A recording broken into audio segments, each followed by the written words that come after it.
What's going on, everybody, and welcome back to JJD TV. I'm your host, Josh, and we are here for our 5 takeaway series, which we do after each and every Borussia Dortmund match this season.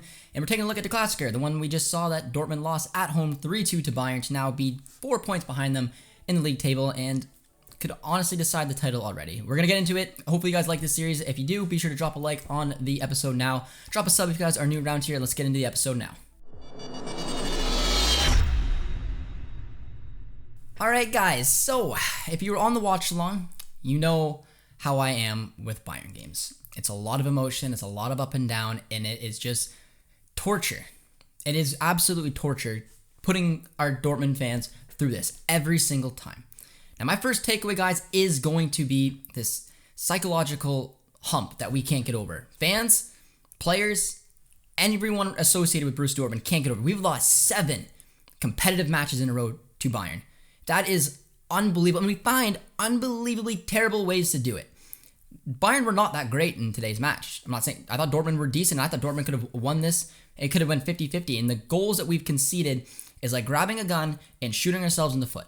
That is exactly what we keep doing over and over and over again. We find ways to ruin the game, and it's individual. It's not on Marco Rose. He's not the one telling Mats Hummels to play that ball. And it's a big hump to lose to Bayern, your closest title challengers. 7 competitive times in a row is laughable, and it's just so frustrating. I don't know why it keeps happening, because we played relatively well. This could have been a win, and we just find ways to make ourselves lose, and that's exactly what happened. It just was wildly frustrating, and until we can get over that hump and break this streak, we're just going to keep losing. It's going to get worse and worse and worse. I remember when it was 2, 3, 4, 5, 6, 7, and it's just so frustrating. So I don't know what it is. I don't know. It's something that this team, this organization, this fan base, because I still can't go in the match thinking, yes, this is going to be the day. I still have doubts, and it's a cause for concern. My second takeaway, guys, is Mats Hummels, and I can't shadow it. He had a shocker today.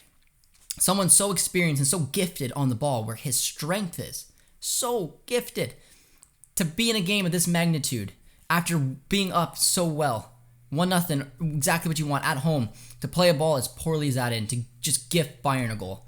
And then the sloppy penalty, which again, you can debate. It always seems it comes down to something like that. Let's not take a look at the Marco Reus foul, but let's guarantee to make sure that even when Bayern players aren't even yelling for a penalty, we find a way to give them the win. It's absolutely ridiculous. I'm not even going to get into that, but it's still, you have to look at Mats Hummels leaning in like this with his elbow at there. You put yourself in that predicament, and Hummels with just an awful game, and individual mistakes is the reason that we lost it. And unfortunately for Mats, he has nowhere to hide this game. A lot of it, unfortunately, is on him.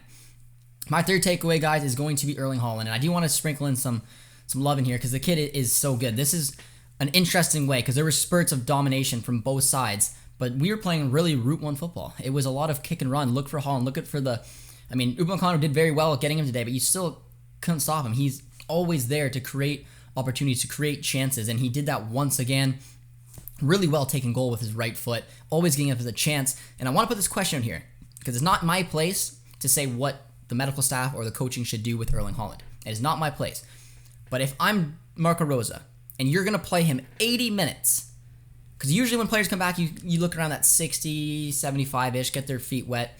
But if you're going to play him 80 minutes, almost the entire game, and then maybe, I don't know, but probably play him against Besiktas, why couldn't you have played him the entire match and then not play him a minute against Besiktas, because that game means nothing to us? I don't know. I'm not saying. It seemed very strange, the timing of bringing him off, making him go almost the whole game. So I'm just putting it out there. I want to see what you guys have to say about it.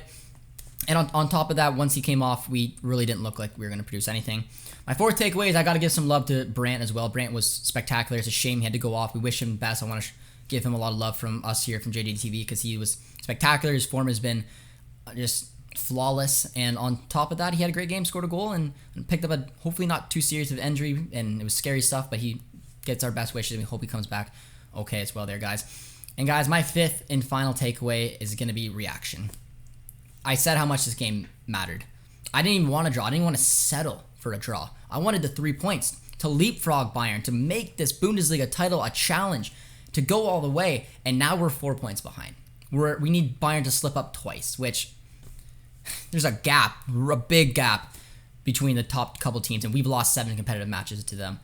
So now we do need to see a reaction, though. It is that, because there was a lot of heart and energy and love in this game, but individual mistakes that we can't seem to get rid of cost us every single time. And now we need to see what they can come back for. Can Bayern keep what they're doing, which we assume they can? Can Dortmund step it up a gear, figure out a way to keep getting these wins, getting these points? Or are they going to have mental lapses like this? Because we're at 4 points now, and even at 4 points this early on in the season, it looks disastrous. A draw would have obviously kept us at 1, would have been nice. I wanted to win. I got the loss. It is what it is. We'll have to see how Dortmund bounce back, guys. But those are my 5 takeaways. There's certainly more. So be sure to comment your takeaways down below. Let me know if you agree with my 5 takeaways, specifically around the Haaland question. It was a frustrating game. I'm not in a great mood. 7 competitive matches in a row is just unacceptable, and we need to figure out a way to get by it. So hopefully you guys did enjoy this episode. If you did, be sure to drop a like on the video, drop a sub as well. Help us get closer to 7,000 subscribers. We'll see you guys in the next one. Cheers, friends.